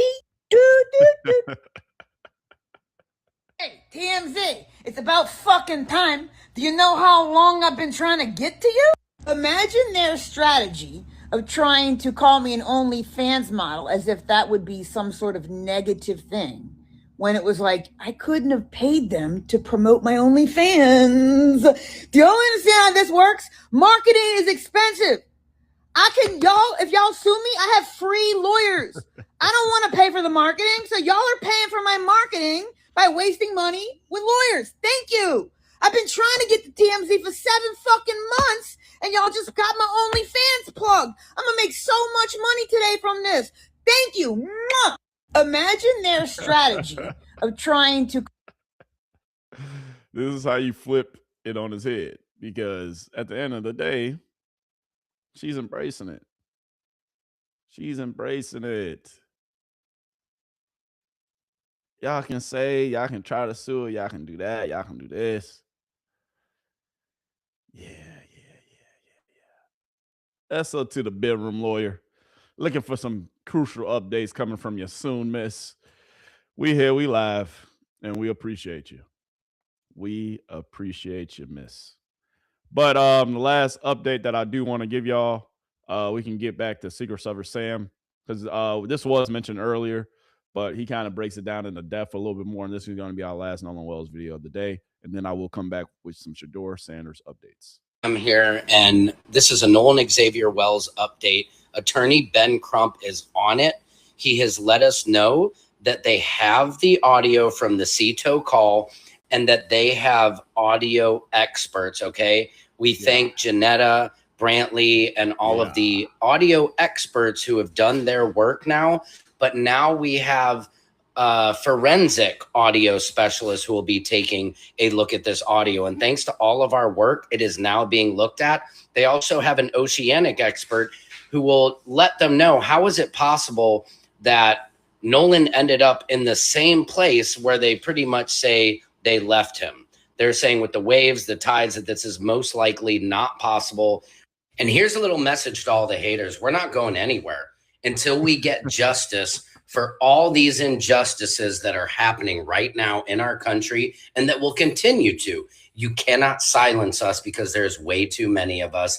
There's more of us than there is of you, and get used to it, because we're coming after you. And we're going to keep that gas pedal down, and we're going to keep the foot on your neck so you know how it feels. We will get justice for all of these men who have been wrongly killed. And that includes Nolan Wells, Daniel Erving, and also Tyler Smith. We showed their families in the press conferences from earlier involving these families. And at the end of the day, I'm going to leave y'all with this. With all this hoopla that's going on, with they said this, the facts don't show this, the facts show this, slander being put over here, misinformation over there. At the end of the day, we will get to a resolution. Y'all say the justice system, right? Well, we're trying to use the justice system. And hopefully with us using this justice system, hopefully it prevails. But with a lot of the misinformation out there, I mean, we can care less about it. We can care less about it. Because all we want is one simple thing, is justice for Nolan Wells and what happened to him. That's it. Justice for Daniel Erving and what happened to him. That's it. And justice also for Tyler Smith and what happened to him. Today, we looked at the press conference. I showed y'all, them fighting for the truth for all these families. I'm going to show y'all this picture right here of all the families of the boys, actually, who the press conference was talking about. Here, let me put this on screen. I ain't going to play the audio for this video, but Daniel Erving, Nolan Wells, and Tyler Smith all died within a 3-month span, and all of their cases were either determined a suicide, accidental, or it was brushed under the rug in like 2 days, and they said, oh, here you go. Nah, ain't no, oh, here you go. We're going to get to the bottom of what happened to these fellas and these boys. Point blank, period. That's all that matters. So, yeah, it's 2 justice systems, but I don't care. We're gonna get to the root of this problem. There's going to be one justice system when we're done with it. Focus on getting to the truth, and we stand for the truth. Me and everybody on my legal team stand for the truth, no matter who it implicates or who it exonerates. We stand for justice, no matter who it convicts or who it acquits. Period. Because if you want to stand for justice, it doesn't matter who it exonerates. It doesn't matter who it finds guilty. It doesn't matter. What matters is the truth. And the truth will eventually come out. And I pray, Nolan Wells, your family gets justice. You get justice. I pray that at the end of the day, all this eventually gets resolved. Because what's going down right now and what's going on with a lot of these cases and a lot of this stuff, it's not right, man. But we're going to continue to put a spotlight on it. I can promise you that. I can promise you that.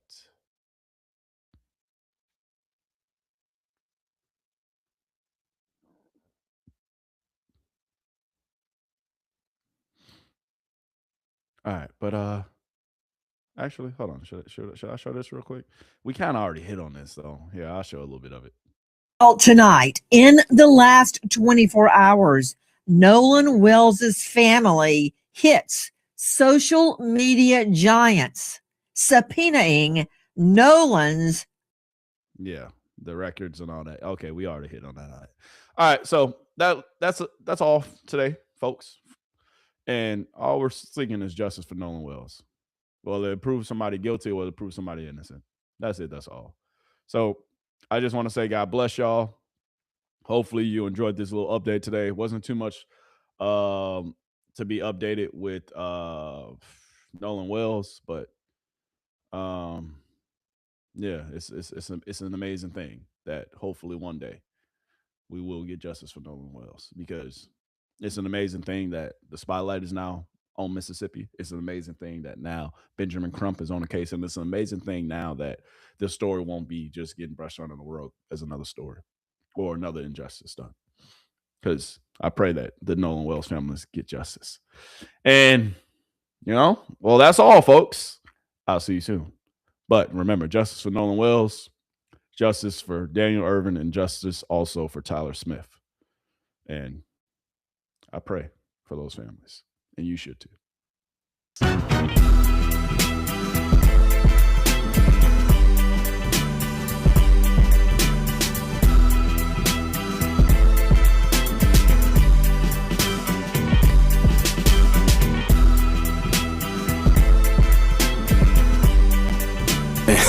Hey, we live now, really.